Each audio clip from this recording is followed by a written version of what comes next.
Namaste, this is Swati, an Indian Vedic astrologer.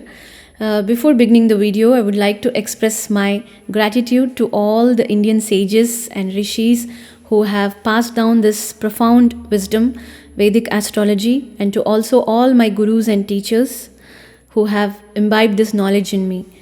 So let's explore today the concept of karma and all the different types of karma which exist and what can we do to control our destiny and do anything which could shape our life. So, karma is a profound concept rooted in ancient Indian Vedic wisdom. Karma means the consequence of one's actions. As one sows, so one reaps. These karmic forces drive the cycle of birth, death, and rebirth. So, there are three types of karma, which is Akarma, Karma, and Vikarma. So we'll explore these, and also I would like to discuss more about the different aspects of karma itself, like Sanchita Karma, Prarabdha Karma, and Kriyaman Karma. We will discuss their significance in our lives and how they shape our spiritual journey. So let's begin with Akarma. Akarma refers to actions done without attachment or expectations of outcomes. It's the state where one performs their duties with total detachment from the results, achieving a higher state of spiritual consciousness. Like the monks or the sages, which what they have done everything for others, not for any selfish purpose, and they have done it tirelessly without expecting anything in return. So this kind of work is called akarma. And now let's see what karma is. That's a well-known concept. Karma refers to the idea that every action we take, whether good or bad, leaves an imprint on our soul, influencing our present and the future lives. So karma is further divided into three categories. Sanchita karma, the accumulated karma of all past actions from previous lives. Prarabdha karma, the portion of the Sanchita karma that is being experienced in the present life. So I hope you understood the difference. Sanchita karma is a kind of backlog of all the things we have done in the previous lives all together. And the Prarabdha karma is a portion of Sanchita karma which we have to experience in this life. And Kriyaman Karma, this is an important concept in the karma where which is a kind of actions we are currently performing which will shape our future. So imagine someone who has always been charitable and kind throughout their previous lives. They might enjoy wealth, health, and happiness in their current life due to the positive Sanchita karma. So, however, if they engage in selfish actions now, which is Kriyamana karma, it may impact their future lives. Even if things seem to be going out well now, it won't in future. So, in essence, our current experience are shaped by past actions, but the actions we take today, which is a part of Kriyamana Karma, shape our future, including this life and the next as well. Finally, let's talk about Vikarma. Vikarma refers to actions that are harmful, unethical, or immoral.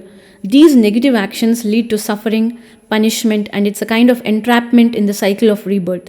Unlike Akarma, where one detaches from desires, and karma, which follows the law of cause and effect, Vikarma specifically generates negative consequences both in this life and future lives.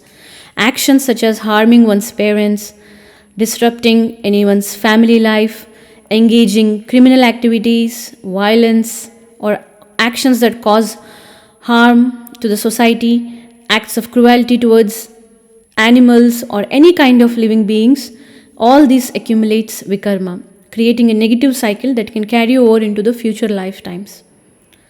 So what are the results of all of these different types of karma, whether it's akarma, karma, or vikarma? So all these have profound effects on our lives.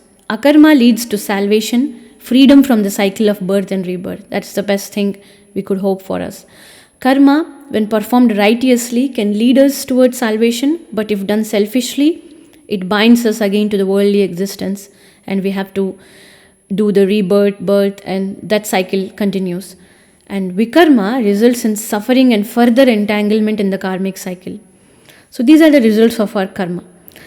So you might have a question, what role does human free will play in all of this? So Kriyaman Karma is the only area where we have free will and the ability to change our future, which is the current actions. The actions we take in this life can either lead to the accumulation of more karma or help liquidate past karma, setting us on the path towards spiritual growth and liberation. Imagine a person who, despite difficult circumstances due to the Prarabdha karma, chooses to act selfless and with compassion. By doing so, they mitigate some of their past karma and move towards spiritual liberation. Conversely, if they act with greed or cruelty, they only add to their Vikarma, prolonging their life cycle of suffering. So, your current actions, if they are generous, good enough, it will also reduce the impact of your negative karma which you have accumulated. So, your current actions are really important. So, now let's discuss about moksha. What is moksha? In the Vedic philosophy, the ultimate goal is to dissolve the astral body which carries the karmic imprints from one life to another. This dissolution is necessary for attaining salvation or moksha.